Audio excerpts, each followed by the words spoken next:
17 minutos sobre las 7, ahora sí damos la bienvenida al doctor Juan Martínez de María, ginecólogo experto en reproducción asistida y con una amplia experiencia profesional en este campo. Muy buenas tardes, doctor. Muy buenas tardes y muchas gracias por dejarme compartir de nuevo esta tertulia. Ya sabe usted, ya sabes que eres bienvenido siempre en este espacio y en este programa. Ya hemos avanzado que el pasado martes, día 10 de octubre, se presentó en el Ministerio de Sanidad el nuevo programa de gestión que unificará, entre otras cosas, la gestión y los registros de donantes, de nombre SIRA por el acrónimo de sus iniciales. Quizás en algún otro día contaré las aventuras con el gabinete de prensa del Ministerio y con el Ministerio en sí. Pero vamos a recuperar de esa reunión algunos cortes de quienes habló, de su representante, que ya dijimos que fue la doña Maravillas Izquierdo, la subdirectora general de Servicios del Sistema Nacional de Salud y Fondos de Compensación, quien nos reunió, no a los medios, pero sí a los profesionales en este ámbito para presentarnos este sistema de gestión que, como ya dijimos en otros programas, en otras temporadas, el año pasado, debería haber estado ya funcional y disponible desde antes de las Navidades pasadas o desde antes de mayo, fecha límite que había puesto la Unión Europea para que España tuviera todo esto listo. Antes de empezar a escuchar algunos de estos cortes, quiero pedir disculpas por el mal sonido, la baja calidad de estos audios, pero yo creo que merece la pena escucharlos también, aunque solo sea como entradilla para que podamos hablar de ellos y explicar un poquito a toda la gente que nos está escuchando qué es el SIRA, cómo va a funcionar y para qué va a servir. Adelante entonces. Así que vamos con ese primer corte. SIRA es una plataforma integrada que lo que busca es agilizar el flujo de la información a través de conseguir una integración de los registros obligatorios. Y por lo tanto, SIRA se plantea en un desarrollo, lo voy a decir de una manera para que me entendáis, por razones de presupuesto, no se ha podido abordar el desarrollo y la implementación de SIRA en una única etapa, por lo tanto hemos tenido que ir en etapas de fase. Entonces iniciamos la tramitación administrativa en marzo del 2015 y nuestra prioridad era poner en funcionamiento el Registro Nacional de Donantes y garantizar la trazabilidad. Pues ahí lo teníamos, un poquito intentando definir con ese lenguaje enrevesado que utilizan los políticos, que es SIRA, doctor, para hacerlo un poquito más comprensible, qué es SIRA realmente. SIRA es, dicho de una forma muy sencilla, darle forma y cuerpo a algo que llevábamos esperando mucho tiempo, que es tener un registro nacional de donantes de gametos, de óvulos y de espermatozoides, para regular adecuadamente esta práctica, por supuesto, sin menoscabo de la Ley de Protección de Datos hacia estas personas. Porque hasta ahora una de las críticas era eso, que no había un registro nacional de donantes, con lo cual era muy difícil primero hacer un seguimiento de los donantes y luego de tenerlos controlados. Efectivamente, este registro que se crea ya en el año 1988 con la ley vigente en ese momento, no ha tenido cuerpo hasta ahora realmente.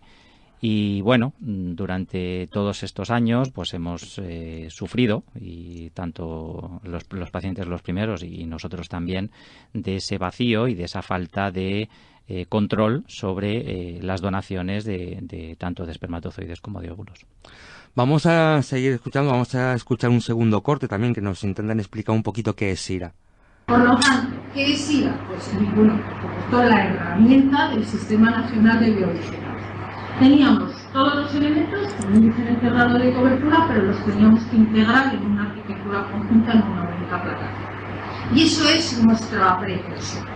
Por ello, hablábamos de un plan de acción, me gusta plantearlo de esta manera, que incidiera en la parte de la normativa, en la parte de la trazabilidad y en la parte de tener bien localizados y bien conocidos los centros de servicios de reproducción con las comunidades autónomas y tener toda la información disponible.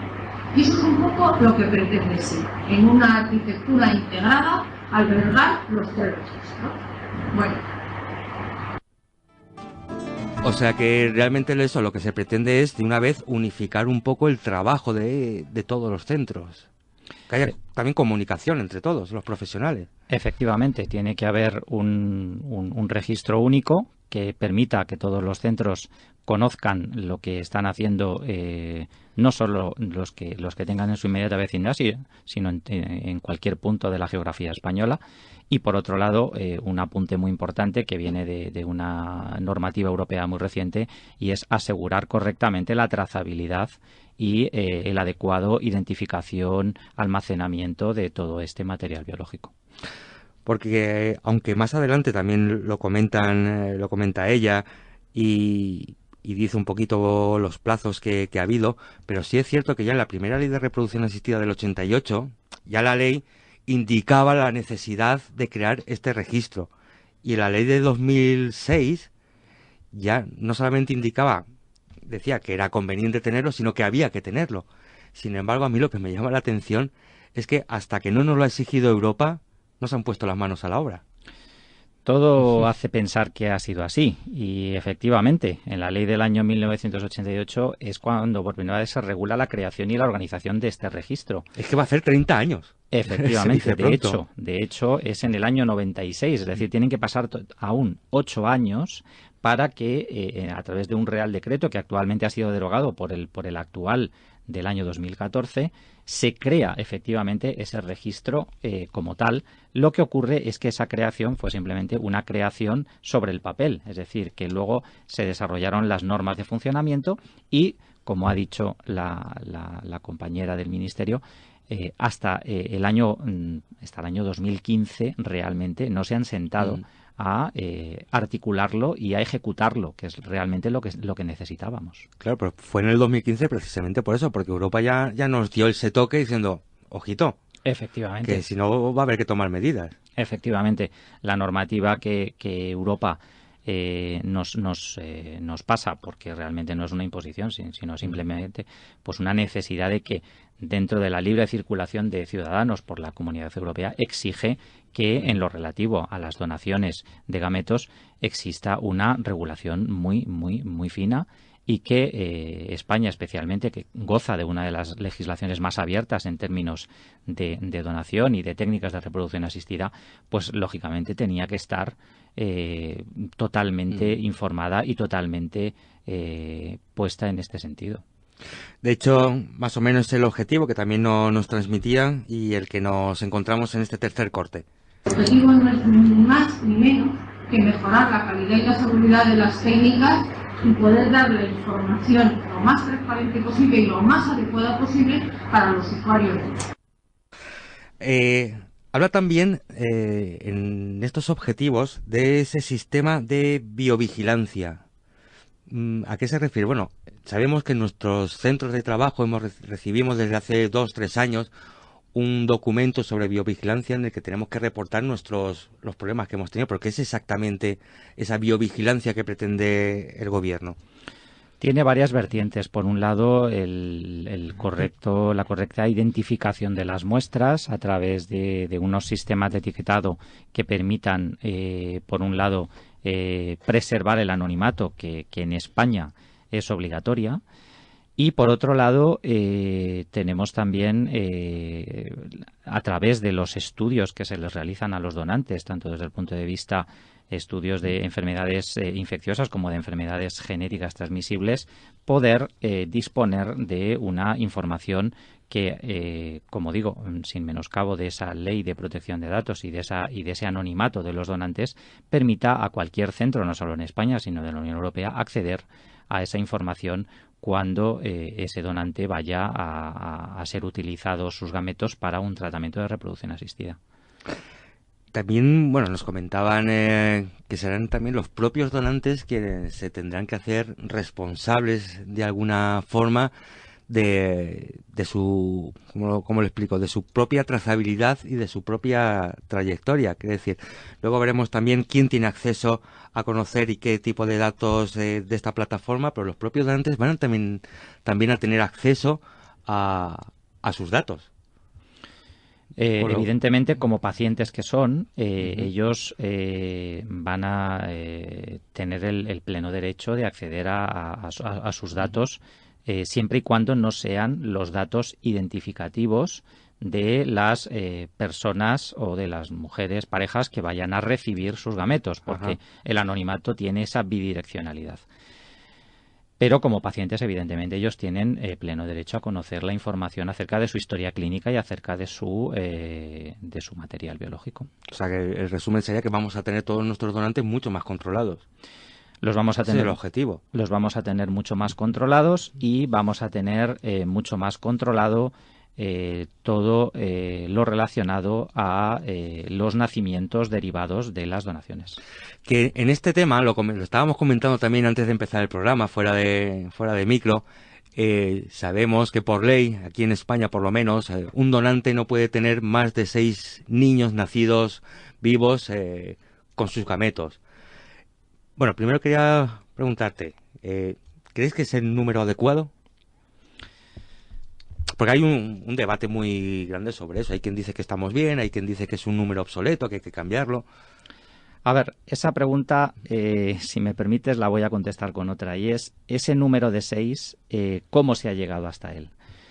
Realmente parece ser que en su momento, que fue cuando se crea la Ley de Reproducción Asistida vigente, que es del año 2006, ese número se llega a través de un estudio que se hace, a nivel epidemiológico, pero en unas condiciones bastante dispares o alejadas de las condiciones de la población española. Y de alguna manera todos los profesionales que nos dedicamos a la medicina reproductiva hemos tenido siempre la sensación de que ha sido un número infravalorado y un número hasta cierto punto, me permito decir que arbitrario. Porque el 6, ya te digo, que tampoco sabemos muy bien de dónde salió, además es un número, yo creo que es un número también irreal. Irreal primero porque hasta ahora que ha habido ausencia completa de este registro, un mismo donante podía donar en una clínica, tener sus 6 hijos nacidos vivos con sus gametos, ir a la clínica de al lado o ir a la clínica de otra ciudad y repetir el proceso sin que nadie lo controlara, con lo cual es que evidentemente es imposible de controlar. Y por otro lado, otra cosa de las que se quejaban los profesionales es cuando decían, vale, yo tengo un donante que ha tenido, tengo una paciente que está embarazada del 6º, o 2 pacientes embarazadas del 6º y del posible 7º niño, ¿qué hacemos? Si nace primero uno, hacemos que aborte la otra porque no puede haber 6. O la echamos de España, ¿no? Claro, o que se vaya a vivir a otro país. Exactamente. A ver, efectivamente, tenemos que contar, por un lado, aquellos factores que podemos controlar de los que no. Evidentemente, ante una donación que va a suponer el 6º nacido, si la situación nos lleva a un embarazo doble, pues evidentemente no podemos hacer nada. Es decir, tenemos que seguir adelante porque la buena praxis y la ética profesional nos lo exigen, y eso está fuera de toda duda, ¿no? Lo que ocurre es que efectivamente, debido a la ausencia del registro de donantes, no hemos tenido un control efectivamente de ese número máximo de nacidos, porque todos los que nos dedicamos a este trabajo, cuando nos ha llegado un donante o una donante de primera visita a nuestro centro, por su buena voluntad nos ha podido decir si ha donado previamente o no. Pero eso no es una información que nosotros hemos podido comprobar llamando a las diferentes clínicas, porque eso habría ido en contra de la ley. Y porque además no sois detectives. Efectivamente. Para intentar indagar si esa persona ha mentido o te ha dicho la verdad. Efectivamente. En este punto, me gustaría decir que en esa misma reunión, ¿vale? Estamos hablando mucho de que por fin se ha conseguido que se comience este registro de donantes para tenerlos controlados, pero sí es cierto que hay que decirlo con cautela. Este registro no estará plenamente activo hasta 2019. Quiero decir, esta misma semana en la que estamos se empezaba a pilotar, entre comillas, la palabra que se utiliza en el Ministerio. El propio Ministerio, junto con las comunidades autónomas, han elegido algunas clínicas que me gustaría saber, a mí particularmente me gustaría saber con qué criterio se han elegido estas clínicas para empezar a testar este software.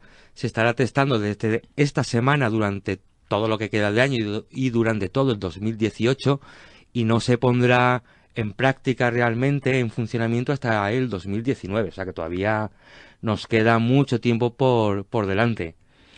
Sí, un pequeño, una pequeña prórroga más que tenemos que dar, que bueno, que ahora parece que está más justificada por que poner en marcha un registro de estas características no es fácil, y más con el elevadísimo número de centros que tenemos en España. Y vamos, que después de 30 años, un añito más, un añito menos tampoco nos va a ir a ningún sitio. Desde luego que no, pero visto desde el lado del paciente, probablemente la sensación de falta de control y la inquietud que eso puede generar va a seguir siendo la misma. Y con motivo. Con un año que con 30, ¿no?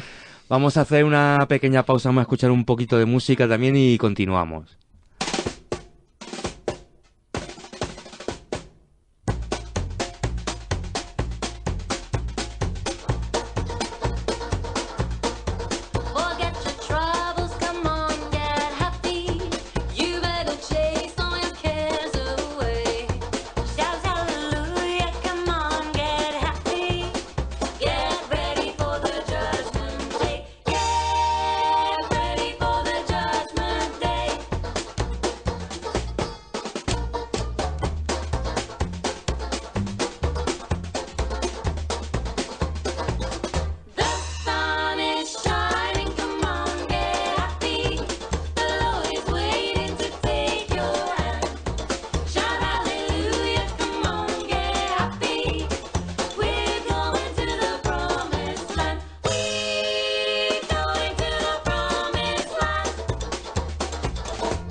Continuamos con el doctor Juan Martínez de María, hablando y, bueno, pues diseccionando un poquito este nuevo registro de donantes de gametos que vamos a tener dentro de muy poquito tiempo, ya por fin, aquí en España, en nuestro país. Así que seguimos, vamos a escuchar el siguiente corte de la representante del Ministerio el pasado martes.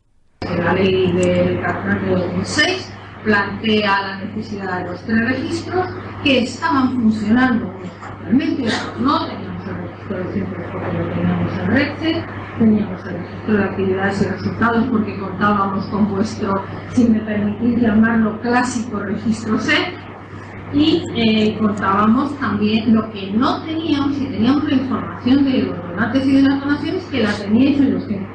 Pero lo que no teníamos era una arquitectura integrada que nos permitiera a todos de manera centralizada poder disponer de esa información. Y en ese sentido hemos trabajado.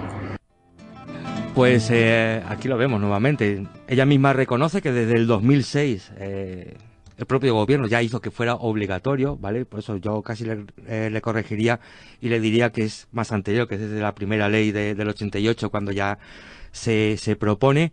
Y además se apoya también en el trabajo que hemos venido haciendo también los profesionales y las sociedades que nos agrupan a todos. En este caso la SEF, pues nombra ese registro que sí se está llevando a cabo por parte de la SEF. Es nuevamente ese encontronazo entre la parte política y la parte más asistencial, más médica, más científicas, si cabe, solamente centrándose en eso, en plazos y en aspectos, yo creo que políticos. Sí, realmente, incluso podríamos ir un poco más allá, ¿no? Y decir que probablemente la ley de reproducción asistida, que es la que engloba todas las técnicas y la que ya hace obligatorio el registro de donantes nacional, no olvidemos que es una ley que ya tiene 11 años y que han pasado muchas cosas, han evolucionado muchas cosas. Es verdad que ya el registro de actividad es obligatorio desde hace apenas 2 años, pero ya es obligatorio para todos los centros. Es decir, vamos avanzando poco a poco, lo cual es muy importante. Pero no olvidemos que es muy posible que haya que reformar esta ley para adaptarla a los tiempos actuales. Claro, es un rumor que cada vez se oye con mayor volumen, esa nueva reforma que estabas apuntando. De hecho, hay quien dice que de aquí a nada, a breve, va a salir una nueva ley de reproducción asistida, que va precisamente, incluso que va a cambiar ese número de niños nacidos vivos de cada donante. Sí, tal es así que, bueno, para que luego digan que en España hacemos las cosas de una forma más artesanal que de otra manera, ¿no? Este año, precisamente, se publica en una revista de alto impacto nuestra un trabajo de un grupo español de Granada, del Hospital Público de Granada, en el que, de una forma bastante racional y bastante matemática, intentan desvelar cuál sería el número de nacidos por donante máximo para, en esencia, lo que es importante para el riesgo de consanguinidad. Es decir, la posibilidad de que 2 nacidos de un mismo donante pudieran emparejarse y tener hijos en el futuro. Ese riesgo de consanguinidad conlleva un riesgo aumentado de aparición de determinadas enfermedades genéticas. Eso es un hecho cierto, un hecho conocido. Pues bien, este estudio, que se hizo solamente para donantes de semen, basándose en el riesgo de consanguinidad accidental o inadvertido en la población general, es decir, que 2 personas que sean hijos del mismo padre y no lo sepan, porque, bueno, pues es lo que se llama la falsa paternidad, ¿no? O la paternidad inadvertida, pudieran ser pareja y pudieran tener hijos en el futuro. Bueno, pues ese riesgo está establecido en un 6% anual, ¿vale? Entonces, en base a ese dato y en base a un modelo matemático en el que se tenían en cuenta otra serie de factores relacionados con factores pronósticos y factores relacionados con la donación de semen, concluía que el número máximo de nacidos para igualar este riesgo de consanguinidad al de la falsa o inadvertida paternidad en la población general era de 25 y no de 6. Es que 6 a mí también me parece muy poco. Y es un número que iría aumentando acorde con el aumento de la población. Claro, también debe estar relacionado, evidentemente. Cuanta más gente hay, menos posibilidades habrá de que coincidamos con algún hermano. Claro que sí. Continuamos avanzando. Se nos comentaba también, tenemos más cortes, pero se me están haciendo un poquito duros por el mal sonido que están teniendo. Así que casi yo creo que vamos a dejar de escucharlos, ya lo vamos comentando, yo voy diciendo lo que se decía en cada corte, porque es difícil escuchar con un sonido tan malo. Nos comentaba doña Maravillas que otra también de las ventajas, evidentemente, que va a tener ese registro, este nuevo software llamado Sira, será que van a asignar directamente el número SEC, que se llama. Vamos a intentar explicar qué es ese código único europeo, sobre todo para precisamente muestras de donantes, estos gametos, cuando van a viajar por lo largo y ancho de la comunidad europea. A grandes rasgos, ¿qué es ese número? Bueno, es un número identificativo que pretende ser único, pues sería como el carnet de identidad del donante, ¿no? A ver, no solo sería para el traslado de muestras, sino que también sería para la identificación de ese donante en el caso de que cambiara de lugar de residencia a otro país de la Comunidad Europea. Un número SEC, un número único en el que se especifican también muchas cosas. Se especifica en qué clínica o en qué centro se produjo la donación, qué tipo de material es el donado, etcétera, etcétera, etcétera. También Éxito de esa donación, consecuencias negativas o positivas de esa donación, todos esos datos que son necesarios y esenciales para tenerlos en cuenta a la hora de volver a trabajar con los gametos de ese donante.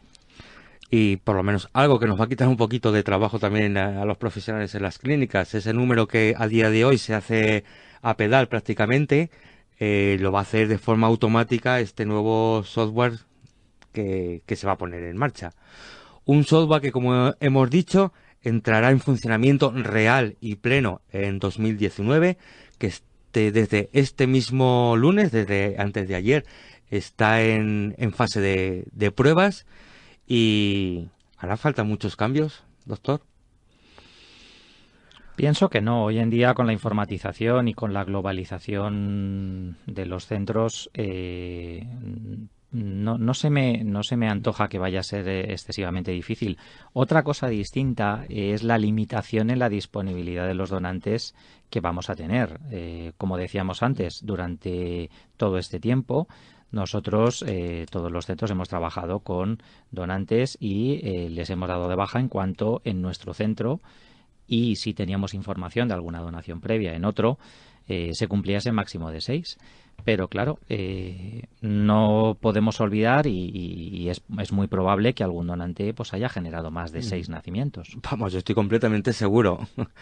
Y nos vamos quedando sin tiempo para ir finalizando, pero me gustaría saber la opinión en un par de temas relacionados también con este tema de los donantes, ¿vale?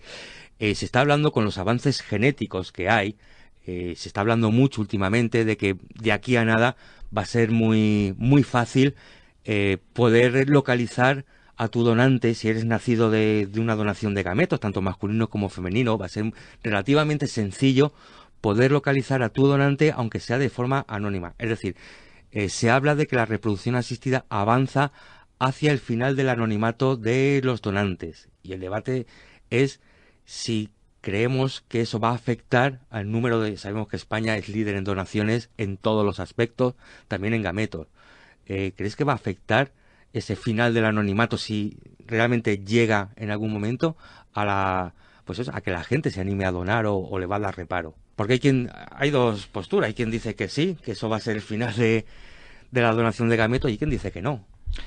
A ver, requeriría una nueva regulación legal, porque hasta ahora, dentro del estudio de los donantes, lo vigente, que es el Real Decreto del año 2014, referente al estudio y evaluación de los donantes, dice textualmente que se llevará a cabo una evaluación de la carga genética en relación a la existencia de genes autosómicos recesivos de acuerdo al conocimiento científico y a la prevalencia conocida en la etnia del donante. Es decir, que nosotros...